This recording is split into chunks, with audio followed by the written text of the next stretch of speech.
ce qu'on va faire ensemble, c'est qu'on va acheter au fur et à mesure des montres qu'on va revendre jusqu'à atteindre la Rolex. Donc, du coup, je vais quand même prendre quelques informations pour la vente avant que mon horloger s'en occupe rapidement.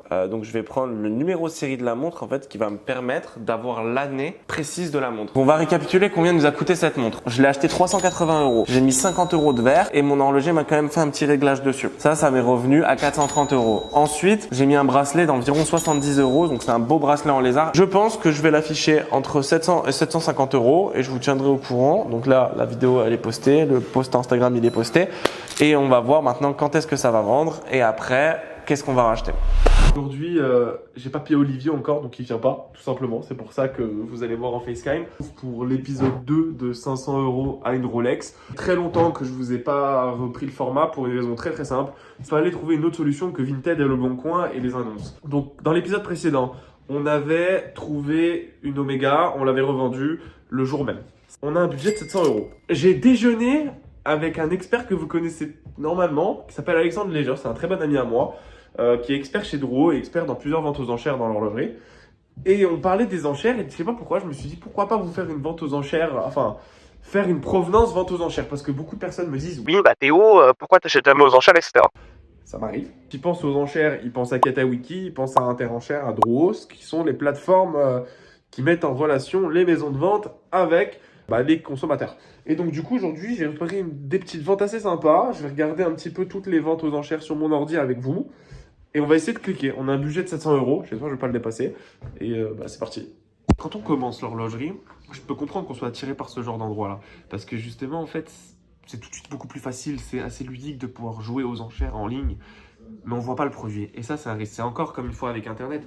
C'est qu'on n'a pas toutes les informations. Et le problème des ventes aux enchères, c'est qu'ils ont totalement le droit de vous vendre du faux. Ils ne te certifient pas l'authenticité du produit. Et ça, c'est un risque. Je me sens totalement débile, les gars. C'est que je vous faisais la vidéo pour les enchères, j'ai placé l'enchère automatique et en fait je l'ai gagné.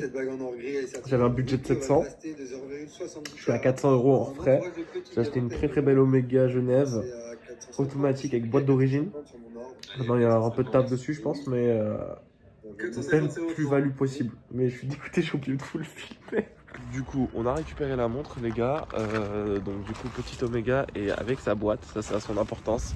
Je suis dégoûté parce que j'avais totalement oublié de vous la filmer. En fait, j'étais tellement dans l'euphorie, j'avais tellement d'enchères d'un coup.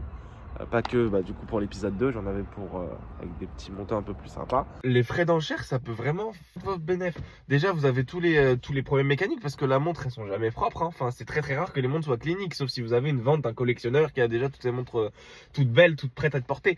Mais généralement, les montres, elles sont fatiguées.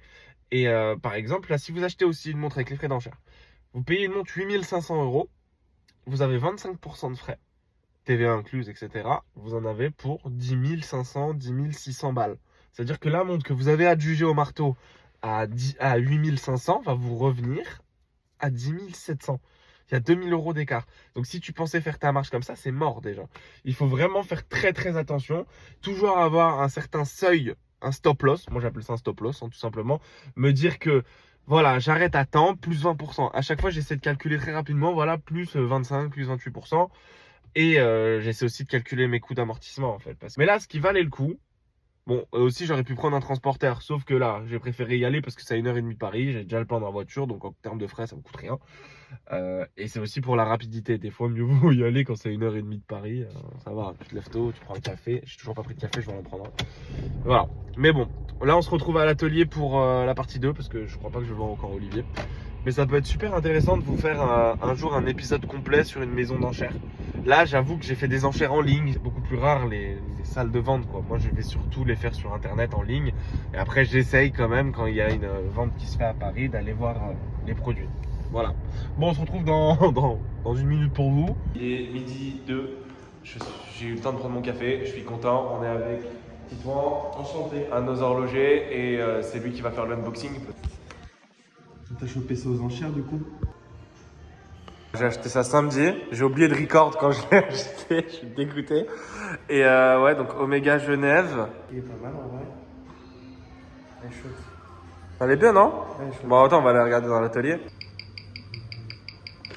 Ouais, elle est propre. 3 choses à faire. Donc, on a contrôlé la montre, maintenant, il faut l'ouvrir parce qu'on sait toujours pas si c'est une vraie ou une fausse en fait. C'est aussi le problème des enchères, c'est qu'en fait, si vous achetez aux enchères et que vous ne voyez pas le produit, vous ne pouvez pas voir ce qui se passe à l'intérieur. Ça se trouve là, à tout moment, je me retrouve avec un mouvement chinois dedans. Là, je viens de faire un test parce que je voulais voir si c'était le plaquage qui était mort ou pas. Et vu que la couronne est quand même sacrément dorée, je me suis mis à polir le plaquage, ce qu'il ne faut pas faire normalement. Mais juste pour voir si c'était de la saleté ou pas. Et j'ai l'impression que si on, pour éviter de refaire un plaquage, justement pour économiser de l'argent, si on fait un polissage, peut-être qu'on va retrouver ce côté plaqué or. Faut voir. Mais en tout cas, ce qui est sûr, c'est que soit il y a besoin d'un plaquage, soit il y a besoin d'un gros nettoyage extérieur. Une belle surprise, il est quand même en hyper bon état. Une bonne révision, ça repartira comme il faut, je pense. Mais même la masse tourne correctement, franchement. Sur un beau mouvement, on va le Ouais. dater et on va voir. C'est un 552. C'est un bon mouvement auto, franchement. Bonne. En revenir, le diagnostic complet de la montre, t'en penses quoi? Là, je l'ai sous les mains. Justement, je regarde. Bon nettoyage, polissage, boîtier et verre. Ok. Le verre est en très bon état encore, donc le polir, ça suffirait amplement. Petit terrage pour tes beaux yeux, c'est gratuit. Voilà. Alors, Et- petit disclaimer encore une fois. Pourquoi pourquoi la RH est gratuite cette fois-ci? Parce qu'en soi, la montre fonctionne très bien. Donc, quand tu es un nouveau marchand, quand tu commences à faire ton petit troc, est-ce que là tu peux la vendre en état? En état, ouais, ça se vend. Ok. Juste, vu qu'on va la mettre en vitrine et qu'on garantit ça pendant 2 ans, je vais pas la laisser comme ça. Enfin, on aime bien les marges, mais pas à ce point-là. Donc moi, je vais faire la révision par sécurité quand même parce que je vais la garantir 2 ans cette montre. Vous n'êtes pas obligé de garantir vos montres. Vous pouvez dire oui, je la garde 2 mois, etc. Mais bon, voilà. Quand on a des boutiques, on est obligé. Donc ok. Donc là, polissage. Ouais. Polissage vert, polissage boîtier. Boîtier. Ok. Nettoyage aussi au bac à ultrasons juste derrière. Ok.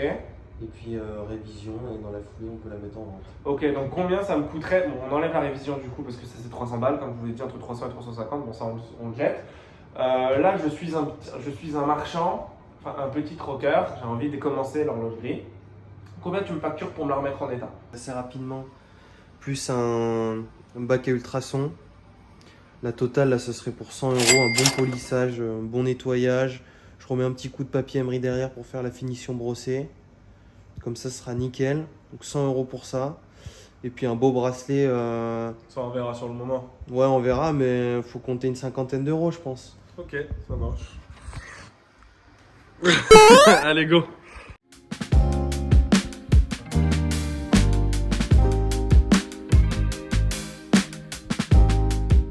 Moi j'aime beaucoup celui-là, avec la couleur du plaquage, c'est incroyable mec, c'est très bon, c'est très bon. Ça on va dire que c'est un bracelet, généralement je les vends dans les 35 €, c'est genre ultra bénéfique, j'ai envie de te dire, dans les coûts de production. Bon, déjà, désolé, parce que du coup j'ai plus la montre entre les mains. Pourquoi? Parce qu'en fait je l'ai posté sur Instagram avec la publication juste ici. En fait, encore une fois, c'est une pièce qui est tellement jolie et qui était tellement en fait attractive en termes de prix qu'elle est partie encore une fois dans la journée. Donc merci de nous faire confiance encore une fois, ça fait vraiment plaisir. On a cette chance là d'avoir une grosse communauté. J'espère que ça va continuer à grandir, on va continuer à vous faire des très bons prix. On va bientôt se retrouver pour l'épisode 3. Promis, je ne vous fais pas attendre aussi longtemps cette fois-ci. Donc qu'on récapitule un petit peu le budget. On a commencé avec 500 €. Aujourd'hui, on a fait une marge d'à peu près, attendez, je vous dis pas de bêtises. La montre, on l'a acheté 470 €. On a fait 100 € de frais et on a rajouté un bracelet à 30 €. Ça veut dire qu'il nous restait encore 100 € dans la cagnotte. Et là, la montre, du coup, elle m'est revenue à peu près 600 € et je l'ai vendue pour 1000 €. Ça veut dire qu'en gros, on arrive sur une marge pour vous. Encore une fois, on oublie la TVA, on oublie tout ça pour vous. On est sur une marge du coup en tout de 400 €. Donc on est à 1000 € plus les 100 € qui restaient dans la cagnotte. Donc du coup, on est à 1100 € de budget. On se rapproche petit à petit. Il y a encore quelques flips à faire. Du coup, pour la prochaine, on va commencer à s'attaquer à un truc de très rigolo. Abonne-toi.